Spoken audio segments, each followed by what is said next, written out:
Je m'appelle Franck Coursier, j'ai créé l'entreprise Dans Mon Arbre il y a 2 ans, en septembre 2006. C'est une entreprise qui est spécialisée dans les constructions dans les arbres, donc des maisons et des terrasses en bois. On est basé à Grenoble, mais on intervient partout en France et puis bientôt en Europe. Moi, à la base, j'ai une formation de technicien du bâtiment, c'est-à-dire que je suis capable de dimensionner une poutre, un poteau, sachant que je pratique l'escalade depuis bien longtemps, donc la verticalité, c'est un domaine qui m'a toujours plu. Construire dans les arbres, c'est un métier qui n'existait pas il y a moins de 10 ans. Et il n'y avait pas d'entreprise qui avait développé un savoir-faire spécifique à ces constructions.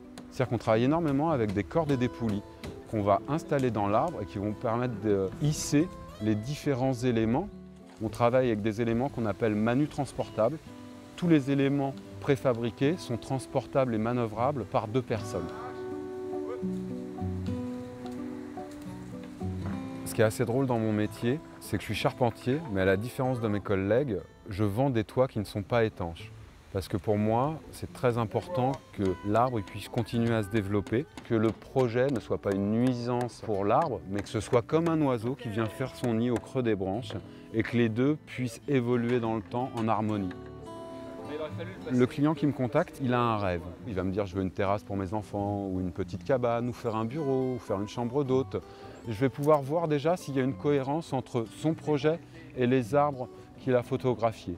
Après, je vais l'emmener dans son arbre pour lui présenter son arbre. Je suis à l'écoute de mon client et de son arbre pour que son rêve dans son arbre devienne une réalité. Il faut que l'arbre soit en bonne santé pour qu'il ait une réaction positive au stress qu'on lui amène. Après, en fonction de son essence, je vais savoir s'il va supporter plus ou moins bien la coupe. C'est ce qui va me permettre de définir si on va travailler par serrage, par suspension ou par perçage. L'arbre, il est vivant. Donc par rapport aux contraintes qu'on va lui amener, lui, il va pouvoir s'y adapter. Le charme, c'est quand l'arbre, il est présent dans la cabane. Une branche qui traverse un plancher pour rentrer dans la structure, pour ressortir par un mur ou ressortir par le toit, ça crée une ambiance extraordinaire. Le rêve, le fantasme, il est là.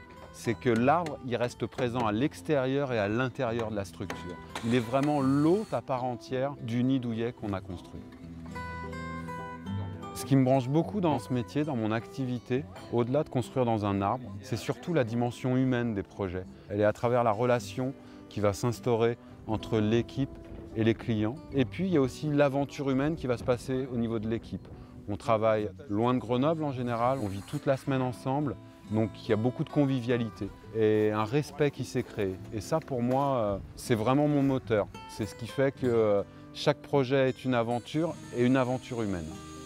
Ça n'a rien de vital de construire dans un arbre.